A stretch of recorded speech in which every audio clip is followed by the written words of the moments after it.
Well, anyway, without further ado, here is Ted Gwartney. Thank you very much for agreeing to do this presentation. Okay, thank you very much for introducing me, Alan.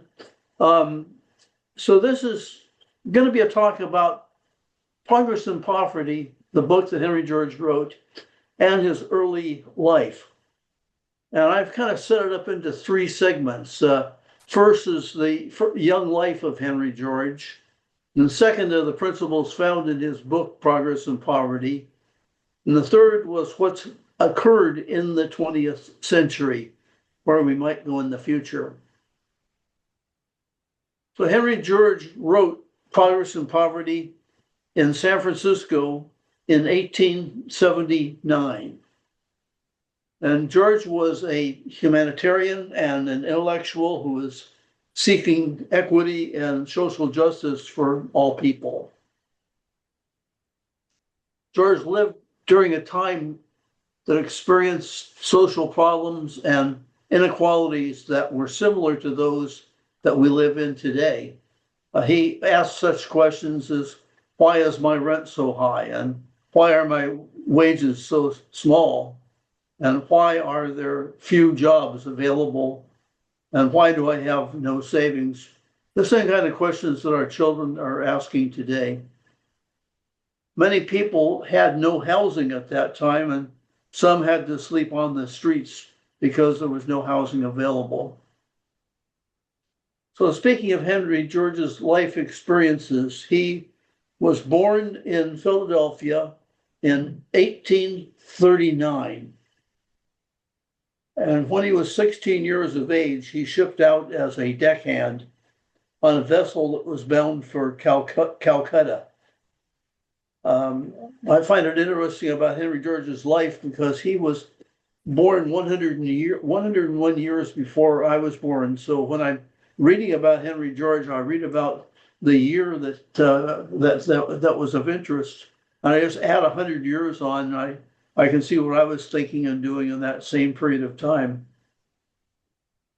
When he Wow. returned home, he trained as a typesetter, and after 9 months of serving as an apprenticeship, he left his home for San Francisco. The gold rush was on in 1858, and George joined his cousin in British Columbia, Canada, at age 19, supplying gold miners with supplies on the Fraser River.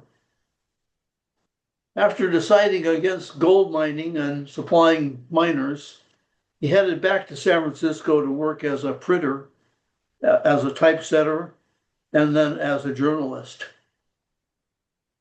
George was married in 1861 at the age of 22. He was out of work and without income.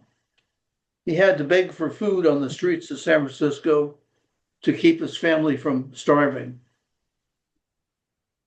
The 1864 Depression led him to question the social inequality and the state of society around him.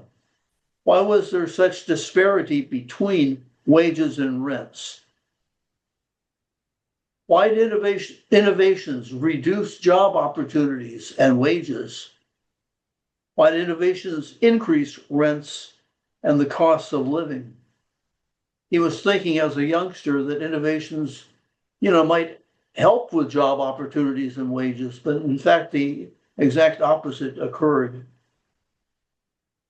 He saw the railroads were given enormous stretches of land, including much of the valuable land in California. This map is of the state of California, the entire state from north to south, and the ownership of the right-of-ways.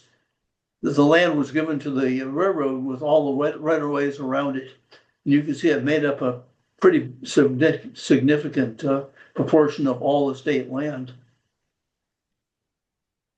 He asked the questions about who has the right to exploit the Earth's resources and who owns the Earth. George was an intellectual who read and thought insatiably on these topics. At age 39, while living in his rented house at the foot of San Francisco Bay, George wrote Progress and Poverty. At first, it was self-published in 1879 with the help of fellow typesetters in San Francisco. This book was hailed for its logic and genius at solving societal inequality. George worked as a writer and editor for the Daily Times and was later the editor of the San Francisco Daily Evening Post, as well as serving some time with the Sacramento newspaper. Henry George was a contemporary of Mark Twain in seeking equity for all people. And George sparked the progressive era in the United States. He was around and politically active during the times in which child labor was discussed and women's rights were discussed, and when interstate commerce was enacted in legislation and the Sherman Antitrust Act was enacted. He generated economic reform ideas and considered the welfare of the public. George's theories, George found one underlying cause for two great economic problems. The first problem being chronic poverty arising from insufficient demand for labor, and the second problem being cycles of boom and bust. So the first problem, the chronic poverty. Land ownership was so concentrated, a few large landowners and speculators left the best land idle or underused, waiting for its value to go up, forcing labor onto marginal land, driving down wages. The remedy in his book, and that he followed in his life, was based upon his analysis. He came up with a plausible, practical remedy, eliminating all taxes except for a tax on land only, on land values. The second problem was the cycles of boom and bust. Holding the best land idle or underused caused land prices to increase beyond their productive value. And these cycles typically went through a period of around 18 years, with a mid-cycle perhaps during a 9-year interphase. And these went throughout history before George's time. So the land prices were increasing beyond their productive value and resulted in a collapse of speculation, and price bubbles caused periodic busts in land prices and in market values.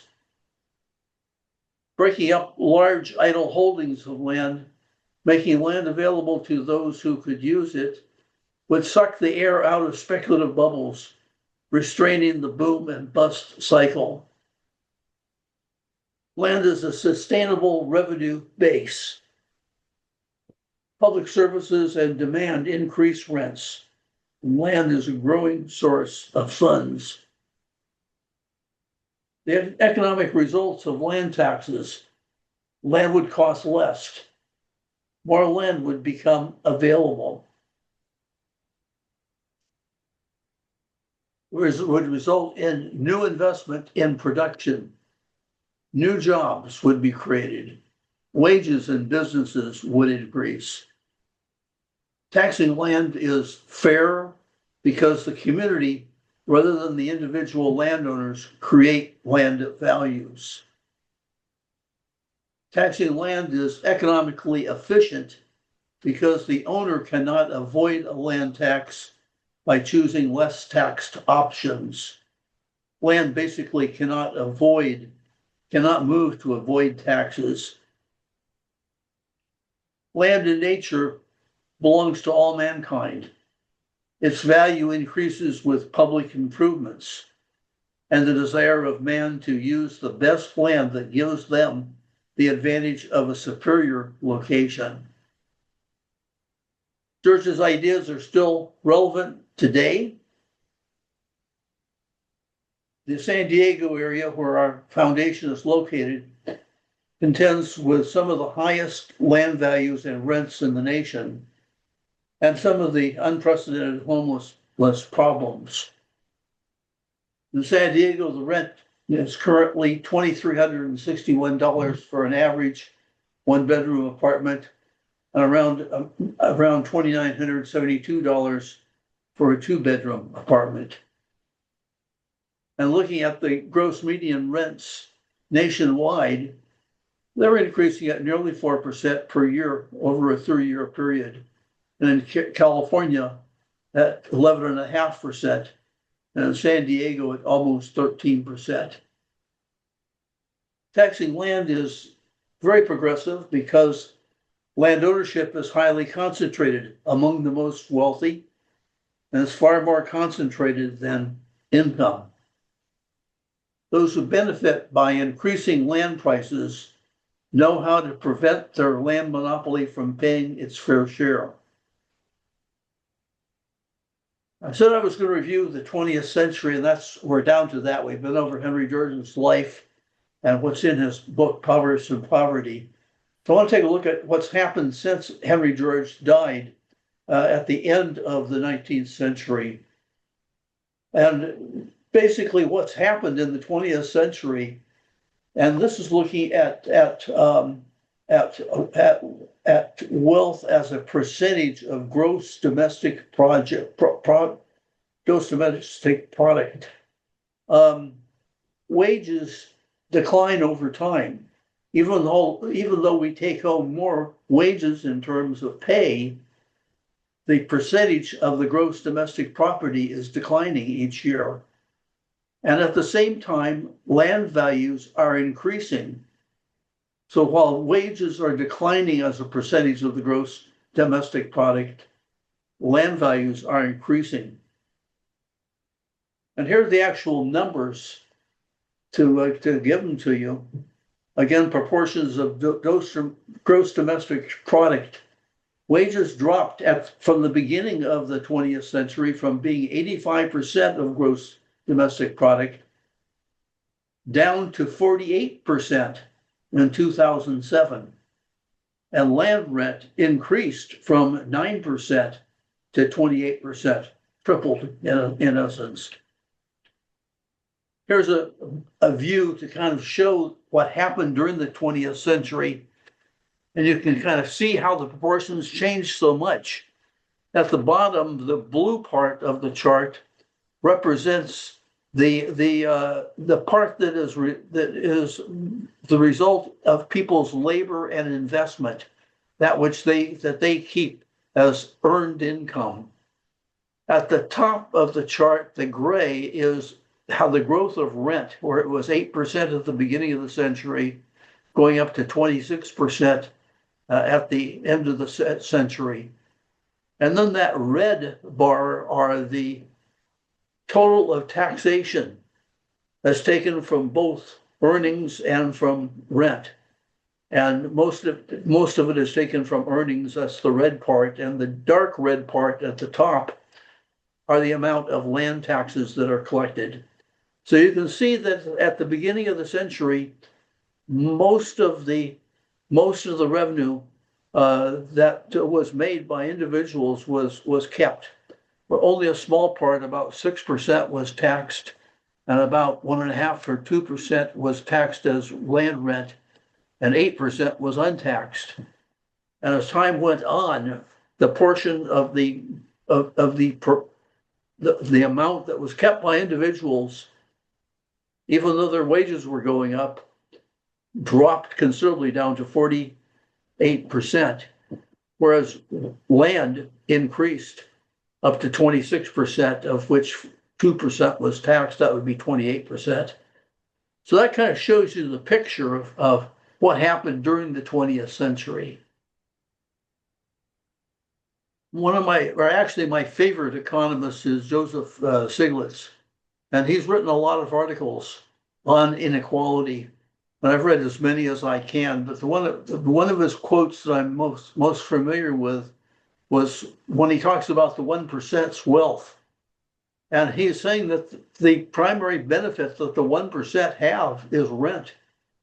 Much of the inequality in our economic system has been the result of rent seeking, because to a significant degree, rent seeking redistributes money from those at the bottom to those at the top. My recommendation is very simple for the 21st century, that we collect and use land rent for public purposes rather than for private gain. So that really concludes the remarks I wanted to make, and we're open now for questions or discussion. Beautiful. Thank you very much, Ted. That's a really succinct and beautiful summary of the topic. So thank you for that. I was impressed by that cartoon with the people rolling out reforms and then corruption following right behind that. Do you have any elaboration on that or? Well, we can take a look at it. It's fun to kind of read what they had to say here. The first comment was, "We're in a recession. It may be a smart time to buy." And his wife says, "Buy?" Question mark. And the next couple says, "Buy. Are you leaving?" The next remark was, "Did she get fired?" The next remark is, "Layoffs. This is so depressing." Depression. We're in a depression. Sell now, sell now. So those were the comments that were made. Yeah, Uh, but that's not the cartoon I was referring to. There's another one with them rolling out a carpet. Looks like they're rolling oh out a yeah. carpet. That's a couple more later, I think. Oh, there it is. Right there. This is showing There reforms it's with the that's it. Yeah. politicians pulling for the reforms, pushing them, and back behind them are the corrupt politicians the reformers are pushing forward their reforms, but the corrupt politicians are eating it up. Which really is kind of the fact that most gain that occurs to society comes back to go into the hands of landowners. This has always been true, and this kind of chart makes that point.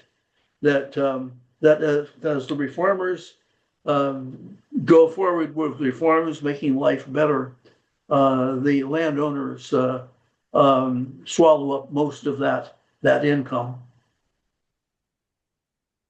Very good. Thank you. Any other questions, anybody? I have another question if nobody has a question, but let me see if anybody has something. Well, I was going to ask if you can comment on the era of the Great Depression, particularly in relation to the graph with the red and blue and gray. Uh, a- the sharp, yeah, there's a sharp downturn that we see, or I guess an increase in the gray. Well, what that is that the Great depression? Oh no, it's an increase in the red and a decrease in the gray that we see during the Great Depression. Maybe you can Yeah, comment we're on looking at that. the depression of 2008 to 2007, 8. Oh, I was And looking at 1929 to 1938. But yeah, okay, we can talk about both of them are really interesting. It could be good to compare them. yeah. Well, during both of those periods, during both of those recessions, the amount that was left for the worker, the taxpayer, or the wage earner and the investor went down as a percentage, and Hmm. the rents went up during both of those depressions. The amounts collected, more or less stayed about the same. They've always been around Yeah, but I two to also have a two to good four job percent. playing the game. That was so cool with this. And the total gross taxation has been increasing really from So the there's turn of like the the century up accumulated until dollars present. that's like all there. You want to split like the like So So it looks like the gray area gets smaller during the Depression. And why is that? Actually, during the Depression yeah, yes. Um, I believe that it has to do with the fact that that more or less at the same time, the amount of other taxation and other public Right. spending is increasing. At least it is in the period of 2008, 7, I 8. I think I think it also might be the fact that the people can't pay the rent. My grandfather owned a lot of land in Detroit during the Depression, and he lost it all. People couldn't pay the rent, so he couldn't pay uh, the mortgage, and he lost all his homes. So that might be a factor too. Oh, right, right. I have a Nobody question. could pay the rent. You've got a couple questions in the chat. So I have a question about the Australia chart. Is that similar to what happened in America too, or do we not know at that time period? It is very similar to what happened in the United States. The reason that we have the the chart from Australia is that I'm going to show you this. Australia has some of the best records available on land rental values, and studies by Terry Dwyer and Brian Kavanagh concluded land rent represented more than 25% of gross annual domestic product in current days. Australia's land rent is adequate to eliminate taxes on buildings, wages, production, commerce, and investment, and fund all government revenue services. We chose, or I chose Australia basically because they have the most credible information. The information in the US is not nearly as credible.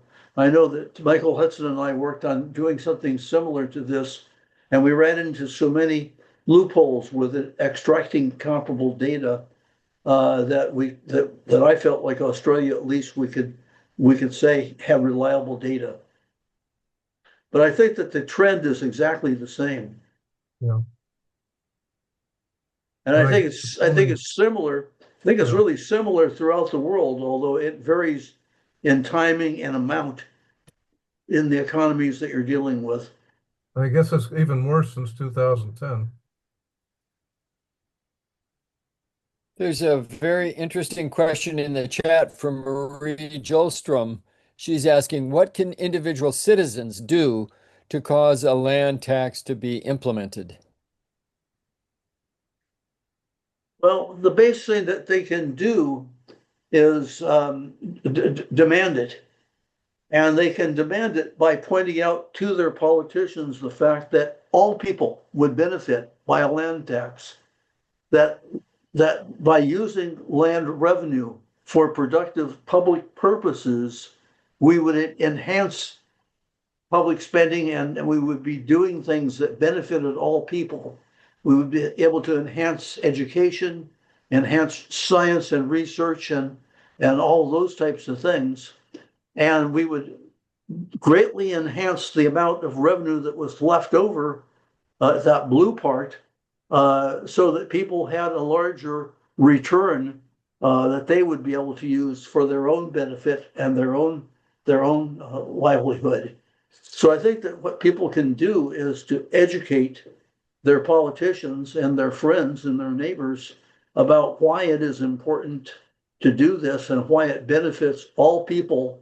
And while it's only fair because all people would benefit from this and all people would gain a better life and lifestyle by making this change from taxing of individual work and investment to taxing land. Very good. She You also could had an even add-on question.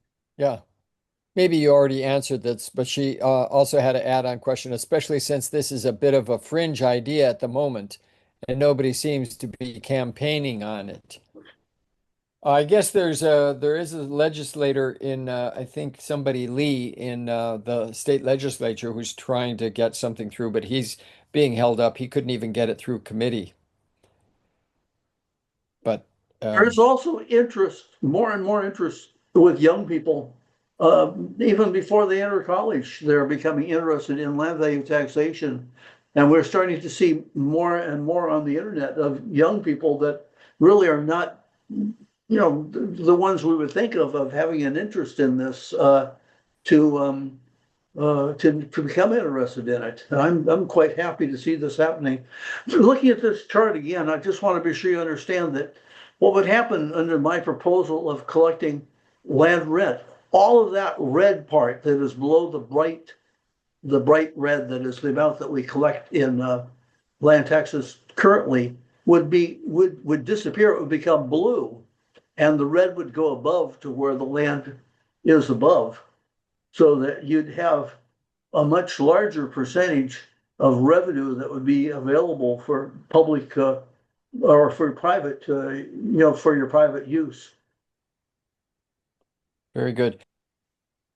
Very good. Okay, I think we can wrap it up with that unless anyone else has another comment or question. Going once, going twice, going 3 times. Okay, thank you again, Ted, very much for this wonderful presentation and look forward to seeing you all again soon. Okay, thank you very much, Alan.